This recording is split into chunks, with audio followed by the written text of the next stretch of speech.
are reviewing Scream, going back 21 years since the movie came out. It's hard to believe that sometimes. Yeah. Written by Kevin Williamson, directed by the legendary Wes Craven. Yeah. I mean, if you grew up with this movie around you, you've seen it, you know it. So with that in mind, we're going to go ahead and throw a blanket of spoiler over this whole video.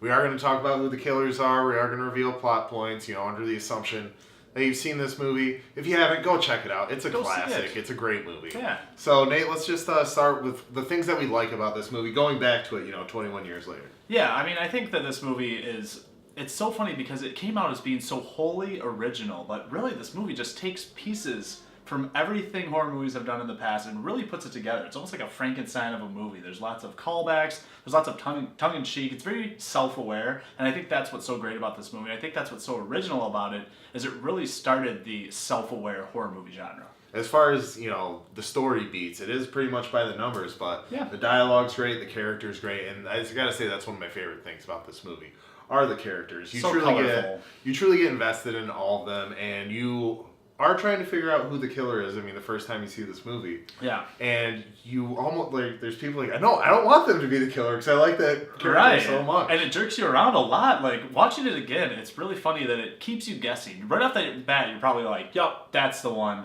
And then something happens where you're like, no, it's impossible. It couldn't have been them because they were here during the kill. So I think it really toys with that a lot of who the killer is. It's really a whodunit movie. Yeah. When it comes right down to it, it's kind of a mystery movie, but there's just, I mean, this reinvigorated the slasher genre, and I think that the scenes, you could call them generic if you want, the slasher stalking scenes, and there are generic tropes of jump scares, but they're just done so well in this movie. It's just so well crafted, thanks to Wes Craven, of course. Yes, this is a very influential movie, and for better or worse, this is a very influential movie. I noticed this time around, there are a lot of fake-out jump scares. Big time. Like, I know that's common in horror movies. Right. That's common in horror movies before. Yeah. Most modern horror movies don't keep you guessing like this movie did. Right. Drew Barrymore originally was cast as Sydney. Yeah. And then she insisted that she play Casey and get killed in the first act. Right. Because, you know, she was the big star. She wanted to, like, let people know anything could happen. You have your A-list actor at that time, your only A-list actor at that time, and kill her off in the first 10 minutes. The love for horror movies. Even Wes Craven just pokes fun at himself all over the place in this movie. You know, he calls himself Wes Carpenter at one point. Mm-hmm. There's a janitor that looks exactly like Freddy Krueger. Isn't it Wes Craven? It is Wes Craven himself, yes. And he even says, sorry, Fred, not you. Like, not talking to you. So, yeah, I think that there really isn't much to not like about this horror movie. And it still is scary. I mean, I watched it with somebody that didn't quite remember it that much. Like, I think I saw it. People actually get it confused with the parody Scary Movie. Right. This is not only one of my favorite opening scenes in horror movies, it's one of my favorite opening scenes in movies in general. Me too. It gets you right in there and it keeps you guessing, and the thing that I like most about it is it's a realistic scenario. Mm-hmm. This could happen to anyone type scenario, and I think that's what, like, you know, there were times after watching this movie where it's like, it's night and I'm home by myself, it's like, I kind of wish someone was here, and I really hope the phone doesn't ring. Right, because it's panic. Panic just sort of takes hold so quickly in the scene, where it just starts off sort of like a little friendly conversation, and then just shit goes crazy really fast. And it just shows, once again, that, you know, Wes Craven, he really was just a master of horror filmmaking. Yeah. He knew, with music cues and editing and lighting, just everything about filmmaking. I want to compliment the music in this too. I think that it's super iconic. Right when I turned it on and started hearing the music, even the like booms and the cymbal crashes and things, I'm like, it's so iconic. It's very just Scream oriented. And it's also used in like scene transitions. Mm-hmm. Like a scene will end and they'll be like boom to the next scene. You're like, whoa, what's next? Sort of. I just think it's so briskly paced and it's so fast. You always feel like the killer could be anywhere. Yeah, and I like how at the party, when they're watching Halloween, it's loud enough where you can hear the Halloween music as like Dewey searching through the house and everything. I just love that. Like even the cues in the closet, like doo-doo-doo. Right, like, yeah. Goes in the closet. Yeah, exactly. Even Wes Craven admitted, he was like, oh yeah, that was intentional, so he could use the music of Halloween without, like, you know, directly ripping it off. It was pretty clever. It's genius. So we love this movie, but is there anything you don't really like? Is there any flaws to this movie? Yes. I mean, this is by no means a perfect movie, and there is a flaw with the plot. Once again, this is where we're going to get more heavy spoiler territory. Mm-hmm. How Sydney, all these movies, it all builds up to this final scene, and that's when the killer really is setting up to kill Sydney.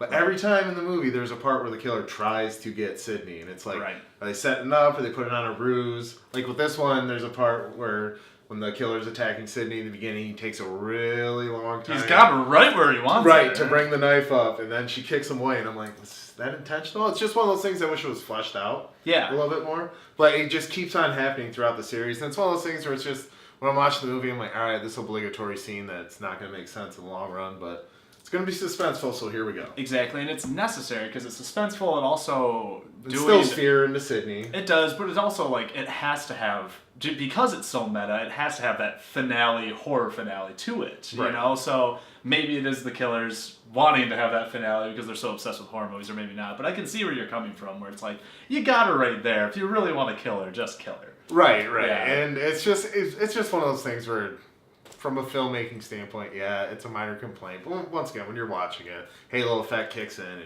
you forget about it. Yeah, I mean, for me, I love this movie. I think it's probably my favorite slasher film besides Halloween.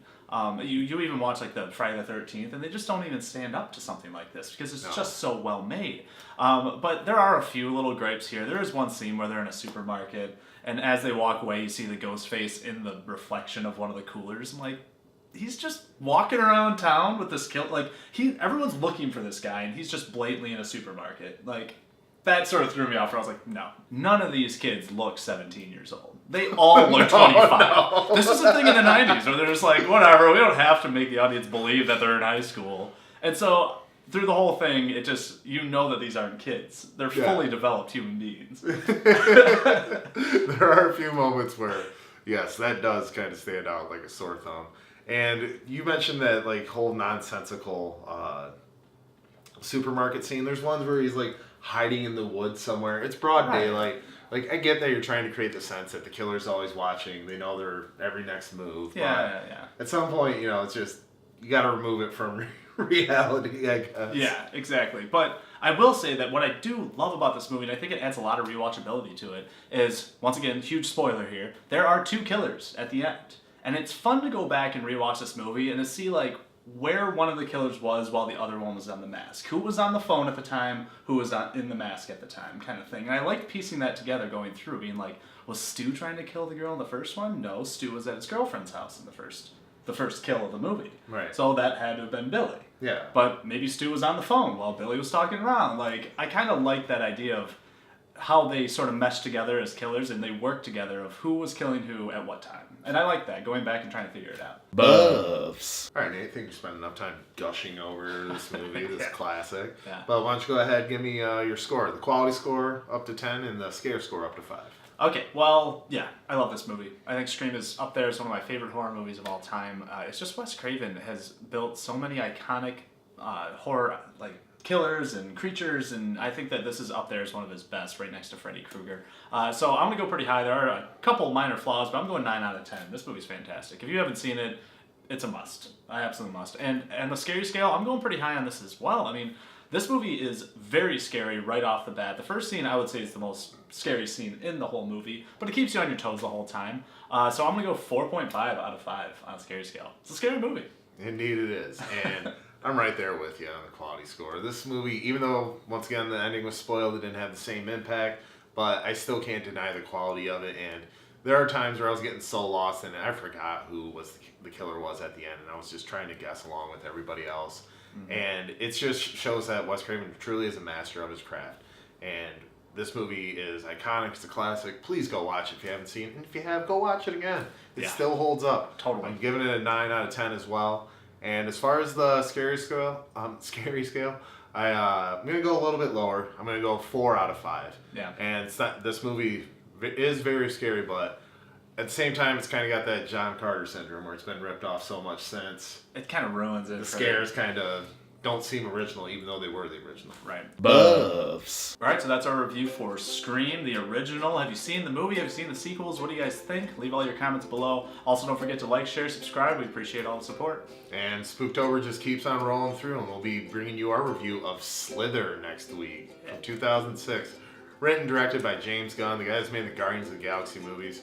You can go back to this one and see just where he got this fun sense of filmmaking. Yeah. We'll bring you that review next week, but until then, don't forget, there's no place like the theater.